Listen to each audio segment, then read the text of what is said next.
Mohon izin saya melepaskan masker. Assalamualaikum warahmatullahi wabarakatuh. Waalaikumsalam warahmatullahi wabarakatuh. Halo pemirsa Mimbar TV yang dirahmati Allah. Perkenalkan saya Robi Kurniawan. Senang bisa berjumpa dengan Anda kalian yang ada di rumah.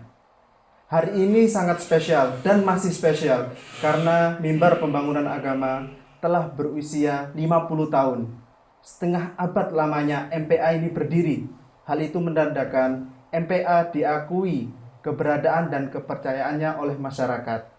Lantas bagaimana perjalanan MPA ini masih bisa eksis, bisa bertahan sampai sekarang? Tentunya ada sejarah, ada pengalaman dari para pendahulu yang sampai sekarang masih menjadi landasan dipakai dalam MPA ini, masih bertahan hingga tahun 2021 ini. Di samping saya sudah ada salah seorang, bisa dibilang pelaku sejarah berdirinya MPA. Beliau adalah DRS Ramin Abdul Wahid MPDI. Beliau sekretaris redaksi MPA tahun 1972 dan pemimpin redaksi MPA 1984-1986. Beliau juga pemimpin redaksi MPA 1998 sampai 1999, dan sekarang beliau menjabat sebagai Dewan Redaksi MPA. Assalamualaikum Pak Ramin. Waalaikumsalam warahmatullahi wabarakatuh. Sehat Bapak? Alhamdulillah. Baik. Berdasarkan dari yang saya sebutkan tadi, apa betul Pak Ramin mulai mengelola MPA ini tahun 1972? Ya, tahun 1972. Waktu itu bagaimana ceritanya MPA ini bisa berdiri? Tentunya Pak Ramin tahu bagaimana seluk-beluknya. Bisa diceritakan Pak Ramin? Iya. Nah, jadi MPA ini berdiri pada tahun 1970 tanggal 7 bulan September ya. Yang semula itu gagasan dari pejabat yang ada di Jabatan Pendidikan Agama. Ya, Jabatan Pendidikan Agama Provinsi Jawa Timur. Waktu itu kepalanya adalah Bapak Jamaluddin Abdullah. Jadi Bapak Kiai ini, Jamaluddin Abdullah. Kemudian ada ketua koperasi, ya koperasi Japindah, ya, yang punya gagasan. Waktu jalan-jalan di depan ada warung di situ, ya. Kemudian ada jualan salah satu rokok kolang yang dikeluarkan oleh Angkatan Laut. Lalu timbul gagasan, kalau Angkatan Laut saja punya usaha seperti ini, apa enggak bisa? Ya, kantor seperti kita ini punya gagasan yang kira-kira bisa menunjang, menunjang pembiayaan atau menunjang komunikasi dan sebagainya. Lalu timbul gagasan untuk mengeluarkan majalah ini. Lalu disampaikanlah kepada Bapak Kepala, yaitu Jamaluddin Abdullah. Kemudian Bapak Jamaluddin Abdullah memanggil stafnya. Satu diantaranya adalah Bapak Imam Mawardi. Kemudian ada Pak Harnowo, Pak Harnowo, bukan Pak Harwono, Pak Harnowo. Pak Harnowo itu bagian waktu di situ. Nah, akhirnya dirundingkanlah bersama Bapak Latif Mansur, ketua koperasinya. Akhirnya dirundingkan. Nanti akan kami bicarakan bersama dengan jabatan-jabatan, dinas jabatan yang ada di daerah. Lalu pada rapat bulan Januari 1970 awal dibicarakan dalam rapat dinas. Lalu mereka setuju dengan tujuan sebagai penghubung antara atasan dengan bawahan, antara pejabat yang ada di provinsi dengan pejabat yang ada di daerah. Lebih jauh dari itu, bisa berhubungan dan memberikan bimbingan kepada para guru-guru agama Oke. baik di sekolah umum maupun di madrasah yang Iya. menjadi wewenang jawatan pendidikan Pendidikan agama. Akhirnya direncanakanlah penerbitan majalah ini, akhirnya terbit pada bulan September tanggal 7 tahun 1970. 70. Ini 50 tahun yang lalu. Berarti yang memprakarsai adalah Pak Jamaluddin, Ya. kemudian ada Pak Harnowo tadi, Heeh. kemudian ada Pak Abdul Latif, Ada Pak Imam Mawardi. ada Pak Imam Mawardi, Ya. 4 itu. Ya, 4 itu. Beliau-beliau ini yang akhirnya memprakarsai berdirinya MPA Ya, betul. dengan tujuan MPA ini sebagai alat penghubung antara atas dengan bawah, antara kanwil dengan daerah-daerah Iya, gitu ya, iya, Pak ya. Sama juga yang tadi Untuk guru-guru membina madrasah juga. guru agama, ya. Waktu itu namanya apa MPA? Waktu itu karena ruang lingkup ya kantor jabatan pendidikan agama ini Iya. adalah para guru di lingkungan pendidikan, maka diambil dengan nama Mimbar Pendidikan Agama. Oh, mimbar pendidikan agama. Ya, ya. Yang isinya khusus untuk membina guru-guru agama Jadi dan khusus memberikan pembina- informasi-informasi Iya, yang datang dari kantor iya. maupun menyerap aspirasi, Hmm. ada saran-saran, ada usul-usul dan sebagainya dari daerah dimasukkan dalam majalah itu Oke. yang disebarkan kepada seluruh guru agama dan pegawai jabatan pendidikan agama. Dulu masih istilahnya jawatan pendidikan agama ya Pak ya? Istilahnya jawatan pendidikan agama. Kalau sekarang mungkin bagian pendidikan atau termasuk bidang bagian gitu. ya. Jadi kalau dulu masing-masing bagian itu terpisah. Iya. Jadi jawatan pendidikan agama itu punya kantor tersendiri ya, dari pusat sampai provinsi sampai daerah. Iya. Terpisah dengan bagian-bagian yang lain. Mhm. Jadi ada jawatan pendidikan agama, ada jawatan penerangan agama, Iya. ada jawatan peradilan agama Mhm. dan sebagainya. Jadi tersendiri, punya kepegawaian tersendiri, keuangan tersendiri. Iya. Dan MPA ini ya dinaungi sama jawatan pendidikan agama Iya, waktu iya. itu. Nah, Oke. Kemudian karena istilahnya waktu itu mimbar pendidikan agama ya Pak Ramin ya. Kalau sekarang mimbar pembangunan agama. iya, iya, iya. Kenapa ini kok kemudian akhirnya beralih nama, dulu pendidikan agama, sekarang mimbar pembangunan agama? Jadi nama Mimbar Pendidikan Agama ini cukup lama, mulai berdiri tahun 1970 sampai tahun 1986. 16 tahun ya Pak ya? 16 tahun itu berubah nama menjadi Mimbar Pembangunan Agama. Jadi ada keinginan dari pihak kantor wilayah pendidikan agama. Iya. Karena inspeksi pendidikan agama kemudian berubah nama menjadi bidang pendidikan agama. Iya.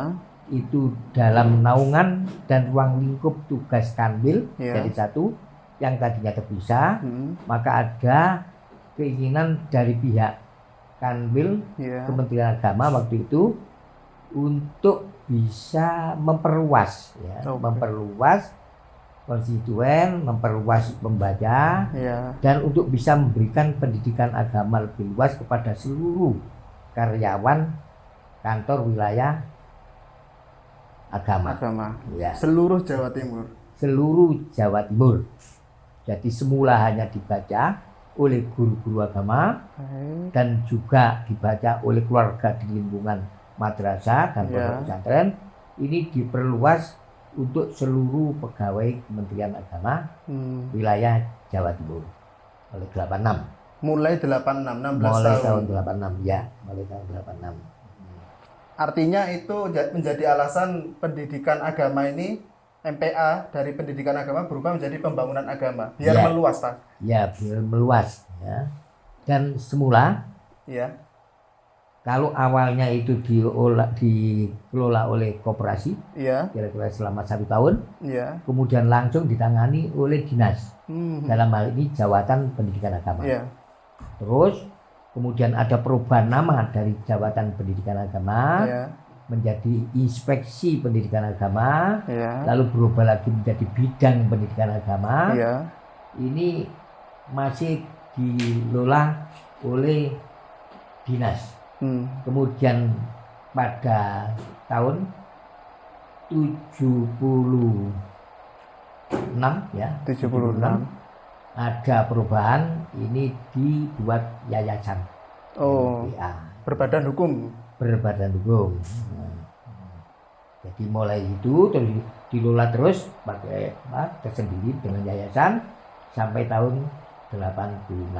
Lalu tahun 86 kembali lagi dikelola oleh dinas. Dikelola sama Jadi dinas. langsung oleh dinas. Jadi penanggung jawabnya adalah kepala kantor wilayah Pendidikan Agama. Kemudian yang kedua oleh kepala bagian tata usaha atau pernah juga namanya sebelumnya adalah Kabagset, kepala bagian sekretariat. Ya, pengelolanya. Kemudian Pak Ramin, pada awal pertama kali MPA, kan Pak Ramin waktu itu sudah 1972 ya, waktu pertama kali mengelola. Tentunya konten pertama ini sangat berbeda dengan sekarang yang sudah mengikuti perkembangan zaman. Dulu kayak gimana waktu konten bentuk wajah dari majalah MPA sendiri waktu pertama kali? Ya kalau dibandingkan ya dengan yang ada sekarang jauh sekali ya. Awalnya hanya sekedar brosur yang disetensil, kemudian dikirim, yang penting informasinya bisa diterima gitu ya, dan bisa menjadi penghubung, itu awalnya. Jadi hanya berupa stensilan. Ini berjalan kira-kira 2 tahun ya, 1 tahun, kemudian perkembangan mesin, lalu dirubah ada handpress, kemudian mesin cetak yang hurufnya ditata satu-satu. Nggak bisa dibayangkan betapa sulitnya menyusun ini kata-kata kalimat dari huruf satu persatu ditata. Satu persatu ditata, sehingga kadang-kadang ada kekeliruan ya. Nah, itu gimana? Kekeliruan. Ulang lagi ya. Foto itu kadang-kadang tertukar padahal sudah terlanjur diterbitkan ya. Ini awalnya handpress, kemudian ada perkembangan mesin cetak. Waktu itu ada istilah IBM ya. IBM itu seperti ketik biasa. Tapi hasilnya lebih bagus dan mudah untuk koreksi. Agak lumayan. Kemudian pakai plat foto, lanjut, akhirnya seperti sampai sekarang yang lebih modern lagi. Lebih modern, makin lama makin modern. Iya. Jadi juga gambar-gambarnya dan sebagainya makin lama makin modern. Itu dari segi wujud dari majalah itu. Artinya dengan kondisi yang dulu seperti itu, kalau dibayangkan sekarang yang lebih modern, tidak mudah ya Pak Ramin ya untuk membuat majalah MPA yang awalnya hanya semacam brosur stensilan ya? Iya, stensilan. Nah, itu proses pemberitaannya bagaimana? Kemudian akhirnya kok bisa jadi majalah gitu, proses pemberitaannya. Jadi bukan hanya wujudnya ya yang sangat sederhana, isinya juga sangat sederhana. Jadi khusus yang pertama itu hanya berita-berita dinas. Berita-berita dinas awal-awalnya ya. Sesuai dengan kebutuhan. Iya. Pengarahan dari pimpinan, hasil rapat kerja, hasil pertemuan, atau kebijakan-kebijakan lain itu dimasukkan di situ. Juga kegiatan daerah juga sudah dimasukkan ke situ berdasarkan kiriman dari daerah. Ya, ini awalnya. Kemudian setelah bisa nambah halaman, hanya saya lupa halamannya awalnya berapa, lalu kemudian berapa lupa. Bisa tambah halaman, tenaganya pun bertambah. Itu baru diperluas ya, dengan ini mencari berita ke daerah supaya lebih aktual dan sesuai dengan kebutuhan. Kita menyerap aspirasi dari daerah-daerah. Ini awalnya. Lalu berikutnya kita membentuk perwakilan, ada koresponden daerah sesuai dengan kebutuhan. Iya. Jadi ada yang satu Karsenan itu satu, ya, dulu pembantu gubernur ya itu ya, pembantu gubernur itu hanya satu, ada juga yang 2, 3 sesuai dengan kebutuhan, dan adanya tenaga yang ada di situ. Itu awalnya ya, untuk bisa menambah konten dari majalah itu sesuai dengan kebutuhan yang diinginkan. Ya. Dan tenaganya juga masih terbatas sekali. Ya. Karena kita juga belum bisa mandiri, belum punya biaya yang mencukupi, tidak bisa merekrut ya tenaga-tenaga dari luar, seadanya. Jadi tenaga yang ada di situ itu part timer, ya, jadi tidak sepenuhnya menangani itu. Ya, seperti saya sebagai pegawai di situ punya tugas harian lain, kemudian di samping itu juga ditugasi di MPA. Nah, itu. Jadi awalnya seperti itu. Kemudian sudah mulai mengisi konten berdasarkan berita-berita kedinasan, kemudian beranjak ke ada konten rubrikasi ya Pak Ramin ya. Tapi kalau bicara misinya MPA sendiri itu sudah ada sejak awal atau masih beberapa tahun kemudian? Nah, istilah visi misi itu kan baru aja. Ya. Jadi awalnya kan tidak ada istilah itu. Iya. Istilahnya hanya tujuan aja. Jadi keinginannya seperti apa. Jadi tujuannya sederhana aja. Sebagai penghubung seperti yang saya sampaikan tadi. Iya. Sebagai penghubung, sebagai media komunikasi. Iya. Ya. Itu pertama.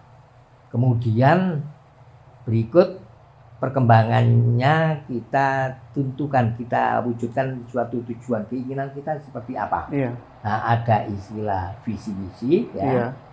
Itu lalu kita buat visi lebih jauh. Tapi kita punya pedoman ya, pedoman.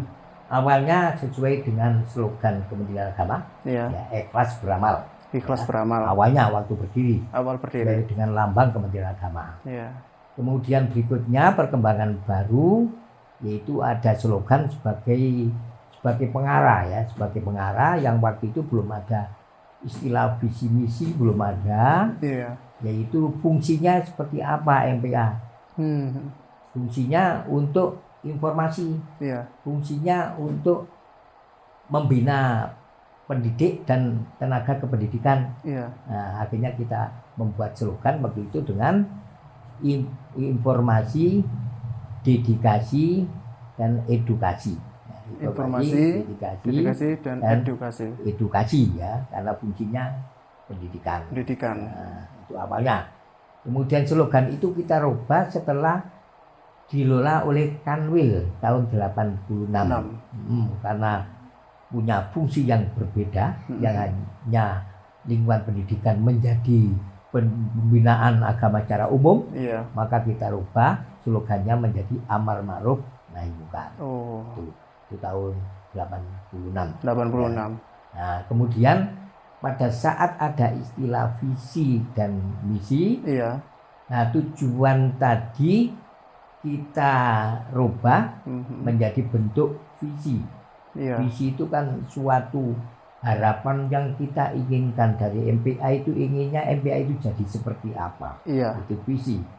Maka waktu itu kita buat visi MPA sebagai media, ya, media komunikasi yang berkualitas, aktual dan dapat dipercaya. Nah, itu awalnya seperti itu. Media yang berkualitas, aktual dan dapat dipercaya. Itu visinya. Visinya. Hingga kita berusaha keras, konten itu juga seperti itu. Ya, kita usahakan agar MPA terus meningkat kualitasnya, mutunya dan sebagainya. Walaupun masih sangat terbatas sekali. Terbatas. Terutama tenaganya juga masih sedikit sekali. Sedikit sekali. Jadi awalnya saya masuk 72, di situ ada tenaga yang membantu. Jadi yang ditunjuk sebagai pemimpin redaksi itu Bapak Imam Mawardi. Jadi masalah konten semuanya tergantung pada beliau. Pak Imam Mawardi itu ya. Beliau boleh dikatakan single fighter, jadi sendirian ya. Sendirian dia yang mencari berita, dia yang menyusun isi dan sebagainya. Jadi waktu itu belum ada wartawan? Belum ada, nggak punya wartawan. Nggak punya wartawan? Nggak punya wartawan. Jadi sendirian. Kemudian ada penugasan dari IAIN Malang waktu itu, ya. Ada namanya Bapak Abdul Muin. Abdul Muin BA sudah almarhum, ya. Awalnya itu bisa membantu beliau dalam masalah tata usaha. Nah, itu awal berdiri sebelum saya masuk ke Kanwil, ya. Kemudian saya hanya kebetulan saja pada tahun 72. 72 itu saya ditugasi, semula tugas belajar di IAIN Sunan Ampel Malang. Kemudian setelah selesai dipindahkan di Kanwil Kementerian Agama Provinsi Jawa Timur di bidang pendidikan agama Islam. Nah, bidang pendidikan agama itu lalu saya ditugasi langsung karena belum ada job, ya.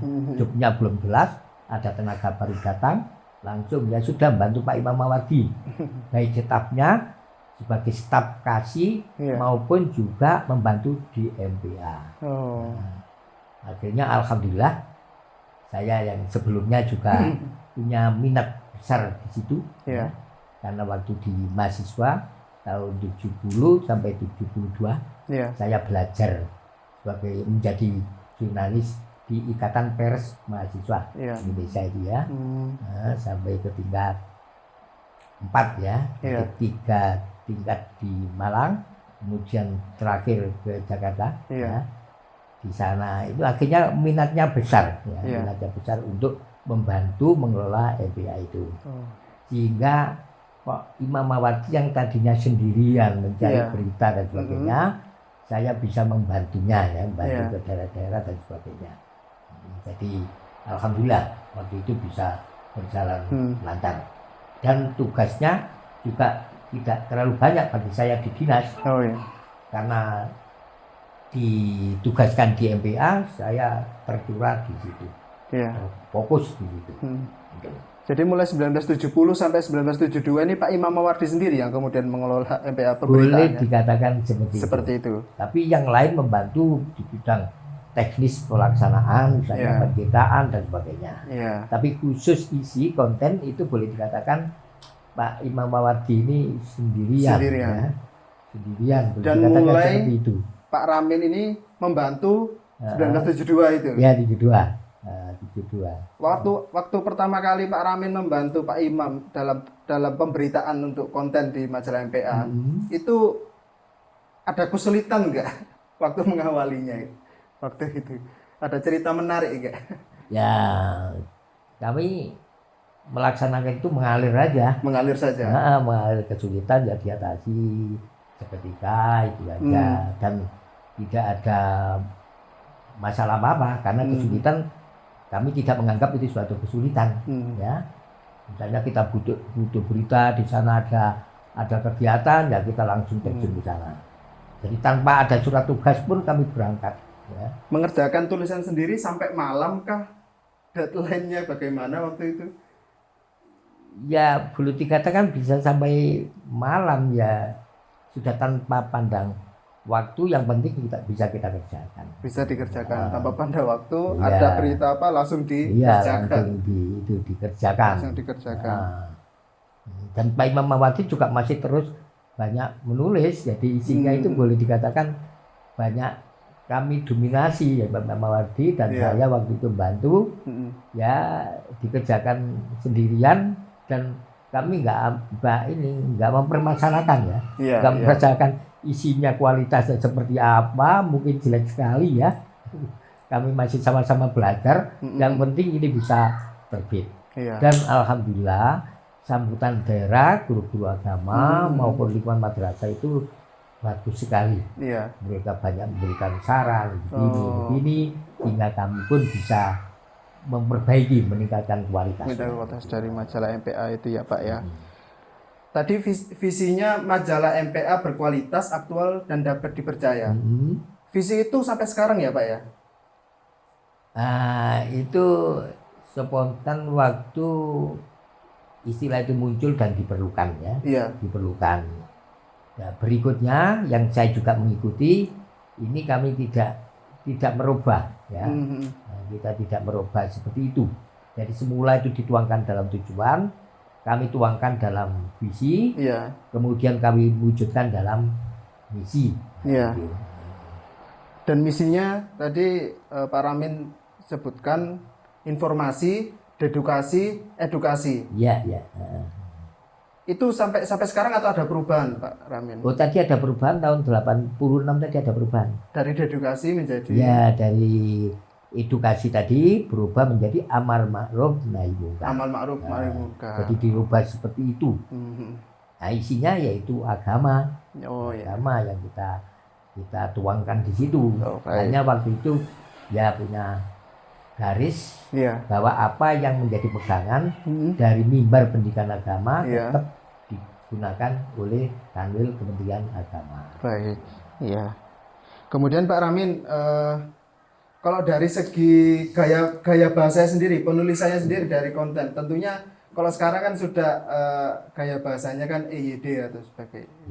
Nah, waktu itu pemakaian kalimat kata-katanya bagaimana waktu pertama kali dalam majalah MPA waktu itu? Jadi awalnya karena kita hanya banyak memberikan informasi baik dari atas ke bawah, dari dinas ya provinsi ke daerah, dan juga bimbingan ke guru-guru, maka sebagian besar hanya merupakan berita-berita kegiatan dan juga berupa pengarahan kepada guru-guru. Jadi kalau artikel isinya ya pengarahan kepada guru-guru. Kebijaksanaan apa yang dikeluarkan oleh Kementerian Agama itu kita ulas dan disampaikan kepada guru-guru agama awalnya. Kemudian setelah dikelola oleh Kanwil, maka kebijakannya diperluas, yaitu oleh Kementerian Agama secara umum disampaikan kepada seluruh karyawan Kementerian Agama. Ini awalnya seperti itu. Ya. Nah, kemudian ada keinginan supaya ini bisa bersaing dengan majalah-majalah pada umumnya. Kami juga banyak belajar dari majalah-majalah yang lain yang dikeluarkan. Walaupun ini majalah dinas, bagaimana isinya bisa lebih menarik. Tapi konstituennya tetap karyawan Kementerian Agama. Nah, lalu kita ada topik-topik tertentu tiap penerbitan itu ada yang namanya laporan utama. Nah, laporan utama itu diusahakan bahasanya, karena yang menyusun itu hanya 1-2 orang, itu diharapkan bahasanya sama. Sedang sebagian besar yang lain yaitu artikel-artikel ya sesuai dengan selera penulis. Jadi untuk membuat ciri khas dari MPA itu tulisannya seperti apa, memang belum bisa menemukan ya. Beda dengan majalah yang lain, tulisannya jelas seperti ini. Nah, jadi terbatas pada laporan utama, kemudian hanya beberapa lembar. Itu kita usahakan tulisannya supaya seragam seperti itu. Baik. Kemudian Pak Ramin, waktu itu kondisi percetakan majalah MPA sendiri itu di mana waktu itu? Di satu tempat kah atau beda-beda? Jadi perubahan dari teknologi yang satu ke teknologi yang lain tentunya berubah-ubah ya, sehingga berpindah-pindah tempat. Dari handpress ke IBM, dari IBM ke yang disusun satu-satu tadi itu berpindah-pindah ya, tidak satu tempat. Nah, alhamdulillah kemudian bisa ditangani oleh satu penerbitan ya yang besar begitu di Surabaya, namanya Bina Ilmu. Itu sudah percetakan yang lebih maju. Nah, awalnya tetap di situ. Tapi karena situasi keadaan Bina Ilmu tidak bisa menangani terus, nah itu berpindah, yaitu terakhir ke Surya. Dan sampai sekarang di Suriah Ya, untuk menciptakan di masyarakat. Surya sebentar pernah pindah ke Jawa Pos kalau salah ya. Nah, karena Jawa Pos merasa tenaganya terbatas sehingga tidak bisa keluar terbit tepat waktu, akhirnya kembali lagi ke kejitaan. Kemudian Pak Ramin, mungkin sebelum kita tutup, mungkin selama berdasarkan pengalamannya Pak Ramin, ada harapan apa nih atau masukan ke depan? Kan sekarang MPA ini sudah masuk setengah abad. Usianya kalau udah dibilang mulai 1970, sekarang 2021, itu usianya lebih dari 50 tahun. Artinya 51 tahun nih Pak Ramin. Iya. Nah, ada masukan apa dari Pak Ramin untuk MPA ke depan? Nah, ini ya. Berdasarkan pengalaman saja bahwa MPA ini bisa dipertahankan. Iya. Ya. Karena ada beberapa hal yang menjadi kunci keberhasilan. Oh, apa itu Pak? Yaitu pertama komitmen pimpinan. Komitmen pimpinan. Jadi karena waktu ditangani oleh bidang, kepala bidangnya itu juga penuh perhatian kepada MPA itu, dan menunjang MPA ini harus tetap bisa terbit. Ini alhamdulillah. Sampai waktu pindah ke Kanwil juga demikian. Jadi Kak Kanwil itu mengayomi betul-betul, ya, walaupun ini majalah dinas sebagai tugas tambahan, semi dinas, bukan menjadi tugas utama, tapi betul-betul Kak Kanwil mengayomi, mengayomi dengan melakukan SK dan melakukan peraturan, dan Kabak Set waktu itu kepala bagian sekretariat atau Kabak TU itu otomatis sebagai orang kedua, itu ditugasi penuh, ya, ditugasi penuh untuk menjaga MPA ini tetap berjalan, sehingga di daerah-daerah pun ditunjuk, ya, ada Kasubag TU di daerah itu menjadi penanggung jawab penyebaran MPA di daerah-daerah, sehingga dalam rapat-rapat dinas bisa dibicarakan MPA di situ. Itu waktu masih belum ada pemeriksaan dari inspektorat dan masih diizinkan. Alhamdulillah tidak ada masalah. Pusat pun tidak mempersoalkan, ya, tidak mempersoalkan. Sehingga dengan mudah MPA ini bisa sampai kepada pelanggan karena pejabat daerah membantu. Jadi Kasubag TU membantu, lalu ditunjuk petugasnya seperti itu. Reporternya juga meluas seluruh kabupaten kota, itu kita mempunyai reporter yang membantu isi dan sebagainya. Jadi komitmen pimpinan ini sangat-sangat penting. Dan alhamdulillah walaupun setelah ditangani koperasi sekarang ini masih kita harapkan komitmen pimpinan itu, kata Wilya maupun Kabak TU-nya ini sangat-sangat penting, ya, sangat-sangat penting. Jadi ini menjadi kunci keberhasilan dari MPA. Itu pertama. Kemudian ini dari pengelola sendiri. Jadi kita akan di Kementerian Agama ada istilah ikhlas beramal. Jadi betul-betul harus ini ikhlas lahir batin, tanpa pandang HR-nya berapa, waktu awal kecil sekali, bahkan pernah juga nggak dibayar. Yaitu harus betul-betul ini, pokoknya MPA harus terbit. Itu harus menjadi pedoman beramal. Jadi profesionalitas dari pengelola, kesungguhan dari pengelola ini juga sangat penting. Dan alhamdulillah bisa dipertahankan sampai sekarang ini. Saya kira semua pengelolanya MPA juga punya kesungguhan, punya kesungguhan.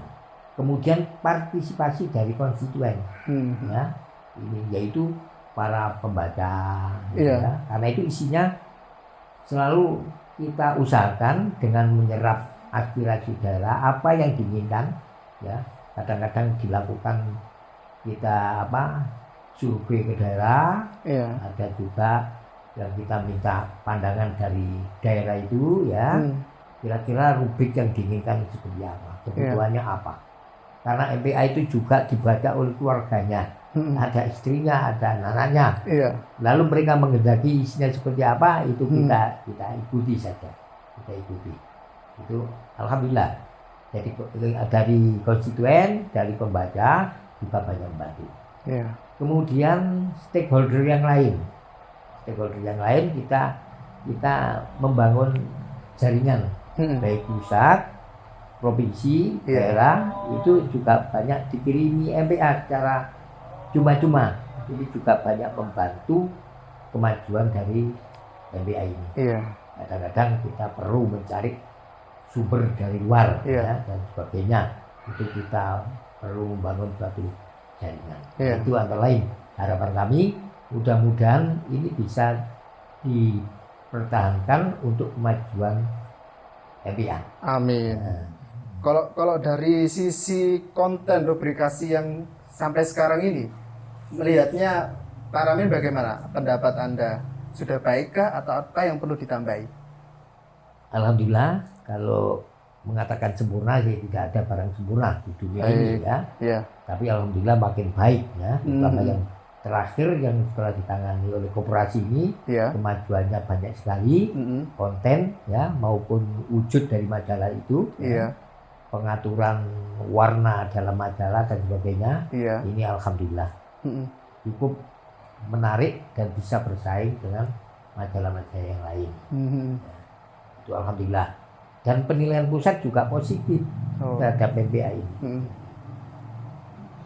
Kemudian mungkin terakhir dari sisi profesionalitas SDM di MPA bagaimana?